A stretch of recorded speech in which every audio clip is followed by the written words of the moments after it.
إنا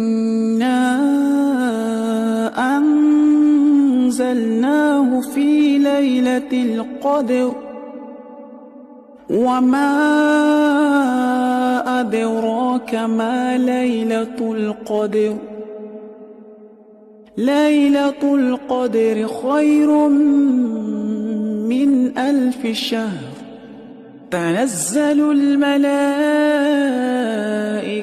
والروح فيها بإذن ربهم من كل أمر سلام هي حتى مطلع الفجر.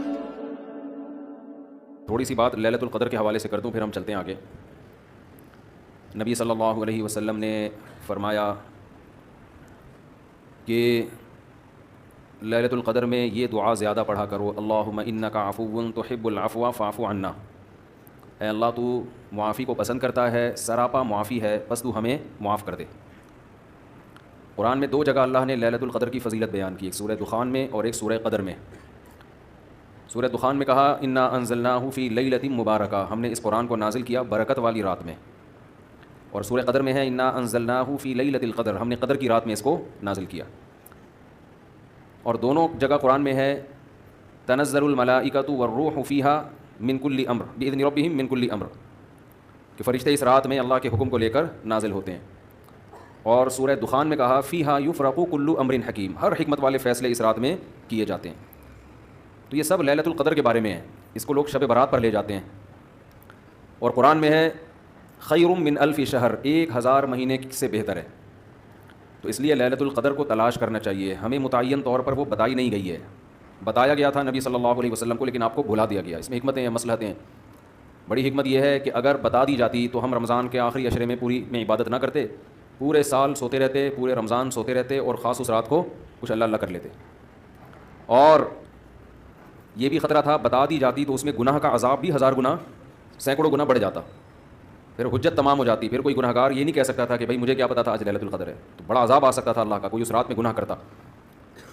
تو اس لیے اللہ کی حکمت نے اس بات کا تقاضا کیا کہ اس رات کو چھپا دیا جائے. اب امکانات ہیں. پہلی بات تو رمضان میں ہوگی، اتنی بات تو تقریباً یقینی ہے. دوسری بات رمضان کے آخری عشرے میں ہوگی، یہ بھی تقریباً یقینی ہے. اب آخری عشرے میں پھر ہمیں یقینی نہیں بتایا کون سی رات، یہ بتا دیا گیا کہ طاق راتوں میں، یعنی 21ویں رات، 23ویں رات، 25ویں، 27ویں اور 29ویں، ان راتوں میں امکان زیادہ ہے. اور بعض حضرات کے نزدیک 27ویں میں امکان اور بھی زیادہ ہے، بعض حضرات کا موقف ہے، لیکن یقینی بات نہیں ہے. تو طاق راتوں میں یعنی کوشش تو کریں رمضان کے آخری عشرے میں عبادت کریں، ورنہ کم سے کم آخری درجہ کیا ہے کہ رمضان کی طاق راتوں میں خود بھی نماز، تلاوت اور دعا میں دل لگائیں، اور اپنے گھر والوں کو بھی نمازوں اور تلاوت میں لگائیں، دعاؤں کو بچوں کو بھی لگائیں. اٹھایا کریں رات کو جا کے کہ بیٹا اٹھو، تھوڑا اللہ اللہ کر لو، نماز پڑھ لو، کچھ اللہ سے دعائیں مانگ لو. دعا کو بہت فوکس کرنا چاہیے.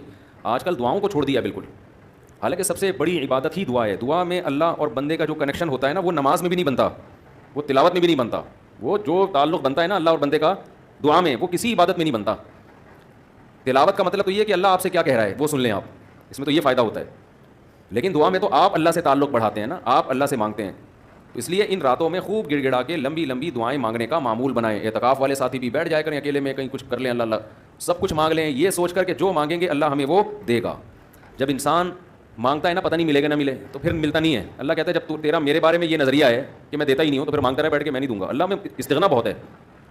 اللہ کا معاملہ یہ ہے کہ اللہ میں استغنا بہت ہے. اللہ کے سامنے جھکو گے تو وہ چھپڑ پھاڑ کے دے گا. تھوڑی سی بھی اکڑ دکھاؤ گے تو پھر اللہ کو کچھ نہیں بگاڑ سکتے، پھر خود ہی رلتے رہو گے، ساری زندگی برباد ہوتے رہو گے. جیسے نبی صلی اللہ علیہ وسلم نے ایک بوڑھے کو بخار میں دیکھا، فرمایا کہ طہور، یہ بخار تمہارے گناہوں کو معاف کرے گا، خیر برکت کا ذریعہ ہے. وہ بیچارہ کہیں غصے میں تھا، اس نے کہا یہ ایک بوڑھے کو تنگ کرنے کے لیے آیا ہے. آپ نے فرمایا اب ایسا ہی ہوگا، یہ گناہوں کی معافی کا ذریعہ اب نہیں بنے گا. تو دعا میں مانگیں یہ سوچ کر کے یقینی طور پر اللہ میری دعا کو قبول کرے گا، اور بار بار مانگتے رہیں. مانگیں کیا، یہ بڑی پرابلم ہے، یہ بڑا مسلمان کے ساتھ مسئلہ ہے. بھائی بڑی بڑی چیزیں مانگیں اللہ تعالیٰ سے. سب سے بنیادی ضرورت ہماری کیا ہے؟ فمن زحزح عن النار وادخل الجنۃ فقد فاز، جسے جہنم کی آگ سے بچا لیا گیا اور جنت میں داخل کر دیا گیا وہ ہے اصل کامیاب. یہ مانگو اللہ تعالیٰ سے، اے اللہ مجھے جنت. مانگنے کا مطلب پتہ ہے کیا ہوتا ہے؟ یہ نہیں ہوتا کہ میں انہی بدماشیوں میں رہوں لیکن آخرت میں مجھے معاف کر کے جنت میں داخل کر دینا، یہ قطعاً مطلب نہیں ہے.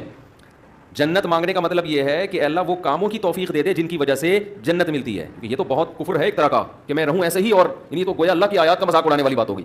تو تو ہدایت مانگے, ہدایت سیدھا راستہ, ایسا راستہ کہ جس پہ چل کے کیا ملتی ہے, جنت, اس راستے پہ چلا دے.